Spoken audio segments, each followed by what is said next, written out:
Purity culture teaches that our worth as women is in our virginity, and that our virginity can be protected by our modesty. I was taught what consent looks like.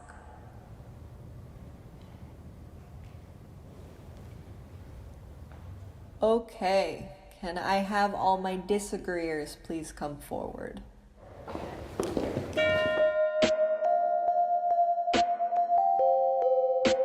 Hi beautiful people. Today we are talking about Matthew West's controversial video, Modest is Hottest. As a purity culture survivor, the first thing I want to address is my awareness of how this video is going to be received. I've already read so many comments making fun of and minimizing anyone who had a problem with this video. Anyone who said modest is hottest caused them pain. And you can tell me that toxic masculinity is a liberal talking point, that we as Christians should ignore and make fun of the concept. But look at male rates and tell me there's nothing we need to deconstruct about masculinity. Look at the abuse rampant under your steeples and tell me there's nothing to deconstruct or reevaluate about how we as Christians discuss sex, assault, and male accountability at church. Lastly, your denomination is dying.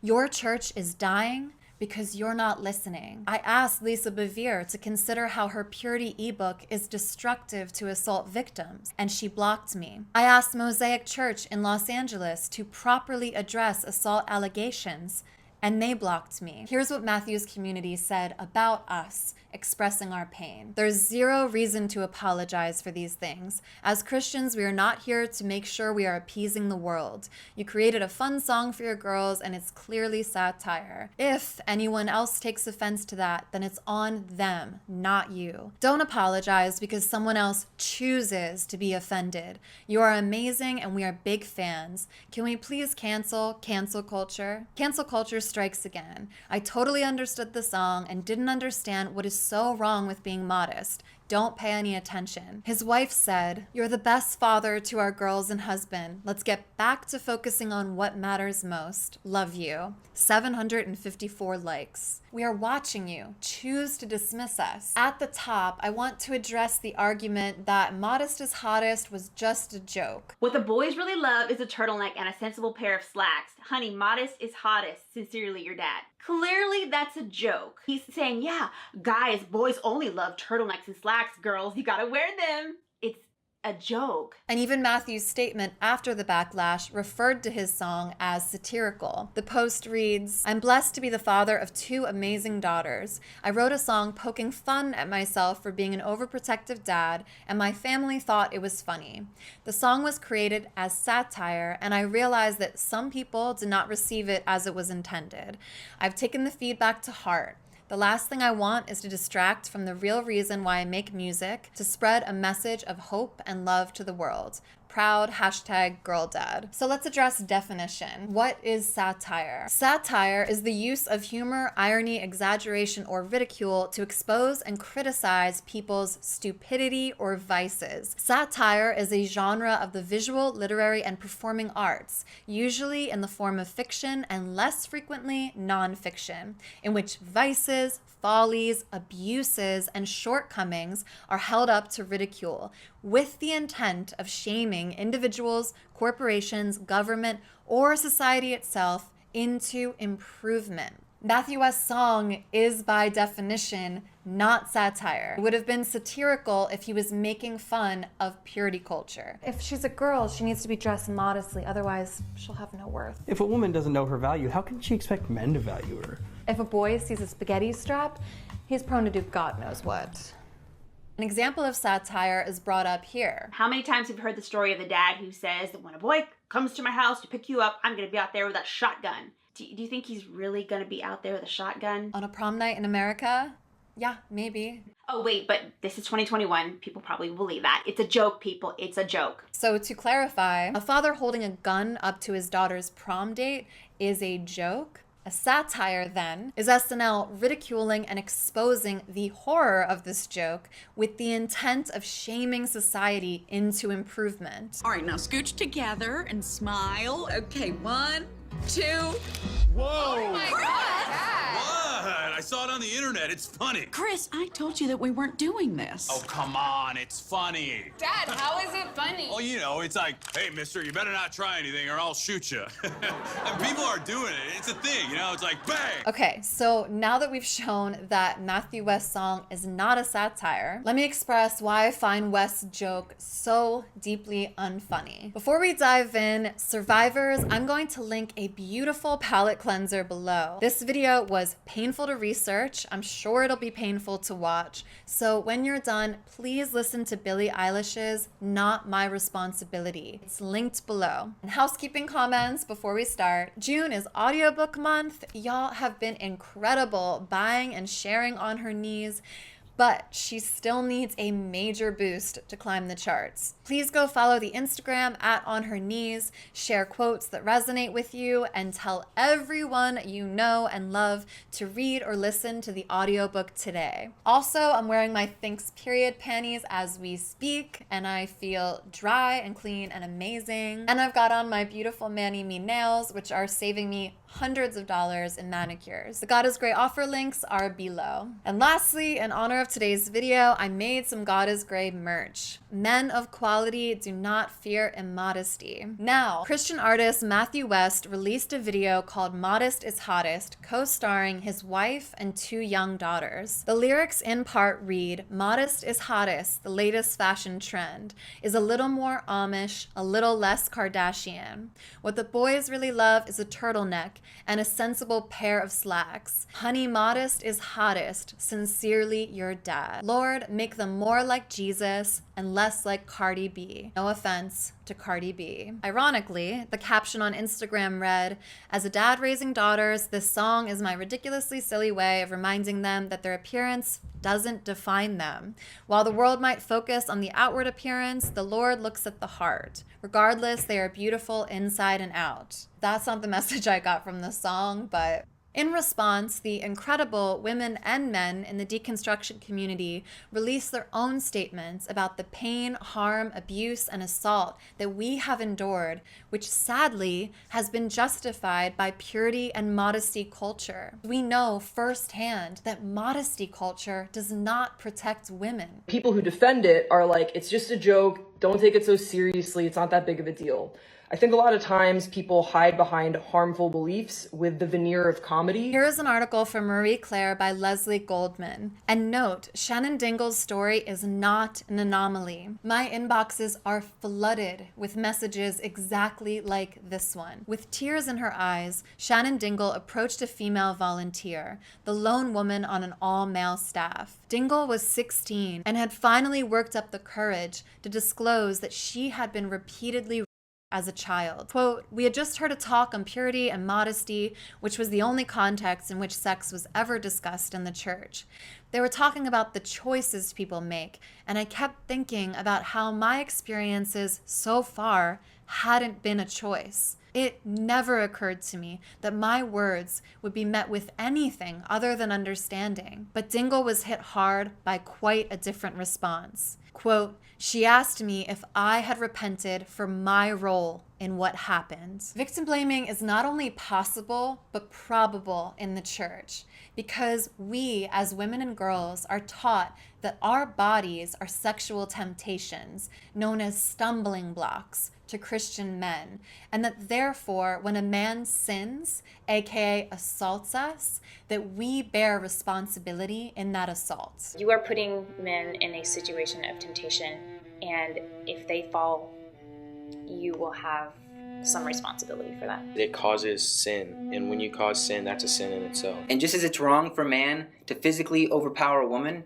it's wrong for a woman to sexually overpower a man. The blame of women is inextricably tied to how we dress, walk, and present ourselves, aka modesty culture. And how we adhere to that modesty is often dependent on the shape of our body. I had some cheeks on me, and so the same bathing suit on everyone was more immodest with me. And there would always be the mom that would come up to me specifically, and she would be like, "You need to wear a shirt." And so I would wear this like shirt of shame, because guys are visual and we are emotional, and my body is just, whew, we need to literally put a tarp on that thing. You tell me that I'm still dressing inappropriately when I'm doing my very best to cover up for you.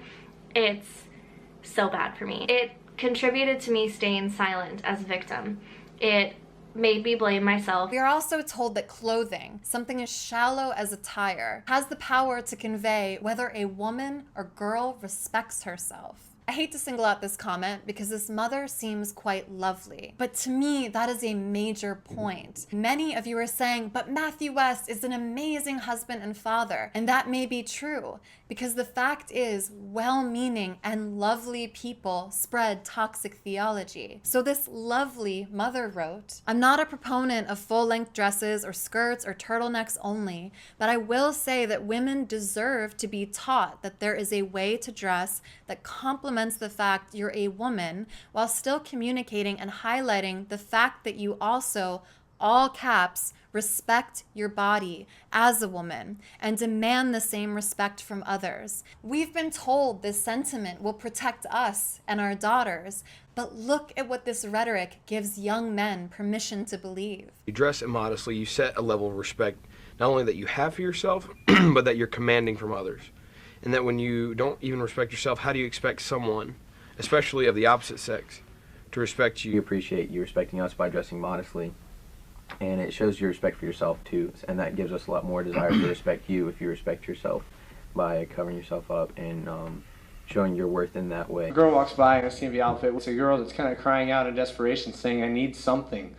And she doesn't feel that what's inside is enough to offer. It just sends a message that you know, do they care about themselves? Do they care about the guys around? Because I know me, it makes me struggle. Words attributed to modesty culture are respect, self-worth, and maybe most disturbingly, dignity. Dude, you're taking it way out of proportion. Matthew West was kidding, but he obviously also wants his daughters to grow up with dignity. Dignity is defined as the state or quality of being worthy of honor or respect. These modesty messages, mind you, are also enmeshed in the toxic theology that our bodies belong to our husbands, and not in the romantic we belong to each other way, but in the notion that we must therefore accommodate our husband's sexual needs. Intimate Issues, in the chapter titled, What Do I Do When I Don't Want to Do It?, which was published in 2002, reads, I will deny my selfishness and respond to my husband.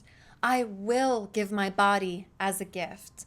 I will enjoy sex and praise God for creating this beautiful way to relate to my husband. I will minister to my husband and think of his needs rather than my own. And if you think the promotion and acceptance of disembodied sex and marital rape was just something of yesteryear all the way back in 2002, this Christian woman is currently spreading messages on TikTok that I've heard at church from pulpit dozens of times. And I don't blame her for this rhetoric that she's received from our church. Here are some words spoken in love to all of you women out there. Withholding sex is a sin, plain and simple. If you engage in this sinful behavior, you are heaping tons of damage, pain, and suffering on yourselves and everyone you claim to love most. And again, this woman is not an anomaly. I see this rhetoric all the time in church. Lastly, Stuart Alan Clark, who recently went viral with a sermon fat-shaming his wife, is not an anomaly either. Ephesians is used to force Christian wives into sexual submission often. Men, put this on your headboard at the house, okay? In your bedroom. Put it on there. Here's it. 1 Corinthians 7:4. The wife has no longer all rights over her body. Woo! But she shares them with her husband. There's a double. Woo! Woo! Whenever she's not in the mood, dig out your Bible.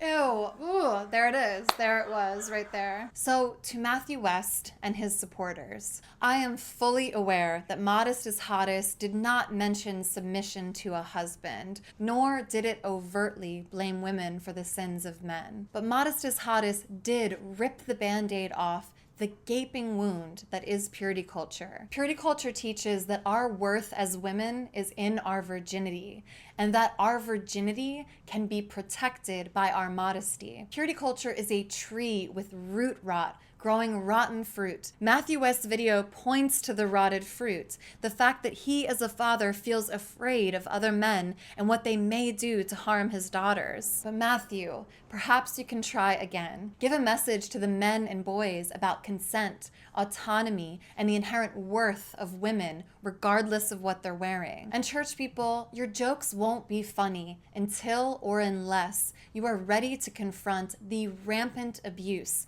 that continues to happen under your steeples. Stop teaching your boys and men that they have a God-given, irrepressible, uncontrollable sexual desire. Teach your men and women that enthusiastic consent is always required, even in a marriage bed. Stop giving Christian men an excuse to leer at us and to mistreat us and assault us according to what we're wearing. God says that everyone was made in their image and that is where our value rests. I'm going to share a song by River Ripley, who is a beautiful member of the God is Grey community. But before I do, please like, subscribe, share with your friends, donate to my Patreon or Venmo if you can. Order the audiobook of On Her Knees, especially if you want to learn about the harm of purity culture. And that's it. I love you all so much. God bless. Dear Father, it's your daughter. I think it's time for me to talk. My body's not a topic up for debate, and your conjectures are wrong. I see you trying real hard just to brainwash me. No thinking, no growing, no bearing. And your little girl's got a little pushback when it comes to the shit that you're sharing. My body is my body, and the latest fashion trend is to squash misogyny, teach consent to men. What the boys really love ain't definable, not men want the same things. Still my body is my body, and it belongs